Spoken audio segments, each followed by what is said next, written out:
சற்று முன் கிடைக்கப்பெற்ற முக்கிய தகவல் 15ஆம் தேதி முதல் அதிமுகவிலே வேட்பாளர் பட்டியல் அறிவிப்பு. நண்பர்களே, நம்ம போடக்கூடிய வீடியோக்கள் உங்களுக்கு பிடிச்சிருக்கு அப்படின்னா லைக் அண்ட் சப்ஸ்கிரைப் பண்ணிக்கங்க. தமிழகத்தை பொறுத்த வரைக்கும் 2026 சட்டமன்ற தேர்தலை முன்னிட்டு அனைத்து அரசியல் கட்சிகளுமே மிக தீவிரமான வேலைப்பாடுகளை பார்த்துக்கிட்டு இருக்காங்க. அந்த வேலைப்பாடுகளை பொறுத்த வரைக்கும் அதிமுகவிலே அதாவது சமீபத்திலே பொதுக்குழு மற்றும் செயற்குழு கூட்டம் என்பது சமீபத்தில் போடப்பட்டு கிட்டத்தட்ட ஒரு 15-16 தீர்மானங்கள் என்பது நிறைவேற்றப்பட்டது.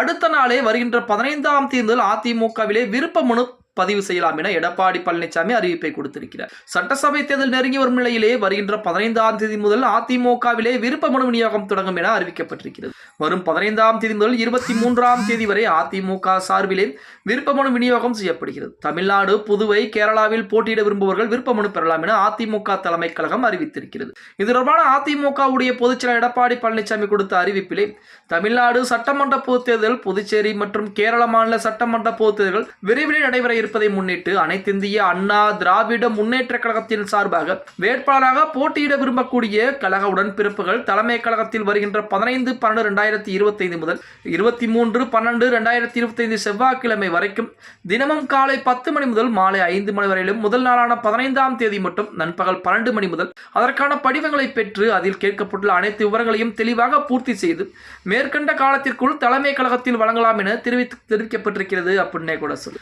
இப்ப அதிமுகவை பொறுத்த வரைக்கும் 2026 சட்டமன்ற தேர்தலிலே அதாவது பாஜக கூட்டணி அப்படிங்கிற தகவல் நம்ம அனைவருக்கும் தெரியும். பாஜக கூட்டணி மட்டும் கிடையாது, ஓபிஎஸ் தொடர்புகள் எல்லாம் மிக விரைவாகவே பாஜக கூட்டணியிலே வரப்போகிறார்கள் அப்படின்னு கூட சொல்ல. இப்படிப்பட்ட ஒரு சூழ்நிலையில் அதிமுக 234 தொகுதிகளுக்கும் விருப்ப மனு என்பது வாங்குறாங்க. அதிலே கொஞ்ச நாட்களுக்கு பின்பு கூட்டணி கட்சிகளுக்கு எந்த தொகுதிகளை ஒதுக்கலாம் என கூட்டணி கட்சிகளை ஒதுக்கிவிட்டு மீதம் இருக்கக்கூடிய தொகுதிகளில் அதிமுக போட்டியிட போகிறது அப்படின்னே கூட சொல்லலாம்.